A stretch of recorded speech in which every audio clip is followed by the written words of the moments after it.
All right, boys and girls, I want to introduce you to a new artist now, and her name is Carol Wyatt. Carol Wyatt is a very special artist because she is an artist who designs the backgrounds and all of the scenes in the TV show Foster's Home for Imaginary Friends. So she is an animator. That's what an animation artist does. They design all the characters and backgrounds for shows. So here is one of her works of art in one of the scenes of the show. Now, she is an artist that I would describe as a fantasy artist. So her scenes in this show look very fantasy-like. Like they could almost be a world that I've never seen before. So here's a couple more of her scenes from the show.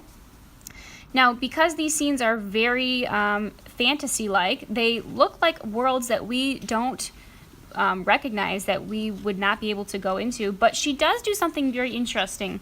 She does follow the rules of space. Now, when we talk about art and we talk about the rules of space, it means when she's trying to show a large area of space, she's following the rules, and one of the rules is that objects always start very dark, and as they go back into space, they get very, very light, like these very light mountains in the background. So we're going to try and practice what she does with space. So we're going to practice showing many layers of space and how we can make our objects dark and how they can go into the background and get lighter. So we're going to make kind of like a fantasy scene like Carol Wyatt, and we're going to use the rules of space. So here's my example of what we're going to kind of try and create today. So the first thing you're going to start with is this worksheet at your table. This shows you all the steps that I'm about to show you, so if you forget any of the steps, you can look back at this worksheet. All the pictures will show you what to do. I'm going to start with a colored sheet of paper, and I'm going to put my name on the back. This is where I'm going to glue all the layers of my space.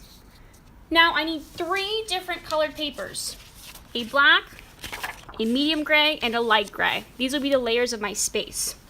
Now, the rules of space are when objects are in front, they're always very dark.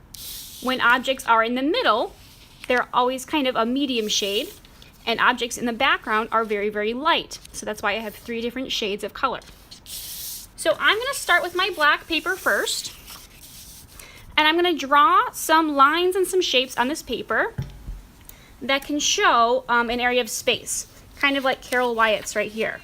So this is her first layer of space, this dark green area. So I'm going to take my pencil and start to draw a line that shows some space. So I think I'm going to start with some buildings. So I'm just going to keep going with my line so I can show some buildings. Now I can do some curvy and wavy lines to show some hills as well, but I'm going to stop my line right there. So this was a whole continuous line of space. Now I'll put this aside, take my medium paper, and do the same type of thing. Draw some space. So maybe I'll do some hills, some big hills, some mountains. Maybe I can do like a house with a roof. Maybe I can do a tree. But see how I'm continuing my line? I'm not stopping my line until I get to the end, and then I'm going to stop my line. Now finally, I'll take my last sheet, my light gray, and do the same thing. I'm going to make a line that shows space. So I think I'll just do lots of hills for this one. Okay, now I have my 3 areas of space, just like our artist is showing many layers of space. So now I'm going to start to cut these out, and I'm going to start with my black sheet of paper and just cut along the line until I get all the way to the end. So I'm really trying to go and stay on the line that I drew around all those shapes that I drew, all these buildings. And then when I get to the very end, I will do the same thing for my other 2 pieces of paper. Okay, so I have my first layer of space here. Now let's pretend I've cut all my layers of space out, and I have them looking just like this. My black, my medium gray, and my light gray. I'm going to start to glue these down. Now I'm going to start with my light gray because that's the farthest away. So I'm going to take this one first, and I'm going to use my glue stick, place some glue on the back all over the whole space, and I'm going to glue this one down first. I'm going to glue this piece of paper in the middle of my purple paper and press and smooth down. If it goes off my paper a little bit, that's okay. I will cut this later. Now I'm going to start with my medium gray, the one that goes in the middle. Put some glue all over and glue this one down. Now I want to do something called overlap. That means I'm going to put this next layer over that layer that was behind, so it looks like it's in front, and smooth it out.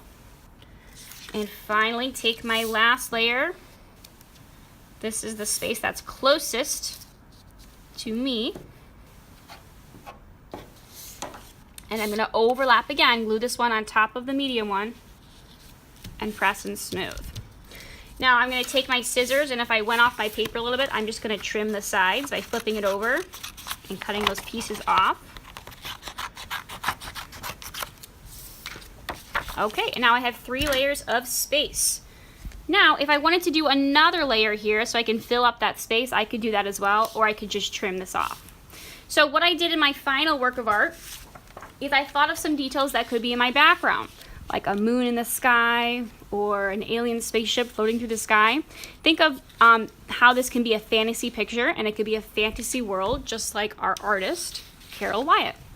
So think of some things you can put in your background to show your space, and what kind of space do you want to show. Okay, so that's up to you. What do you want to show in the background? So that is our goals today. 3 layers of space, some creative details to your background, and be careful with your cutting, gluing, and your drawing.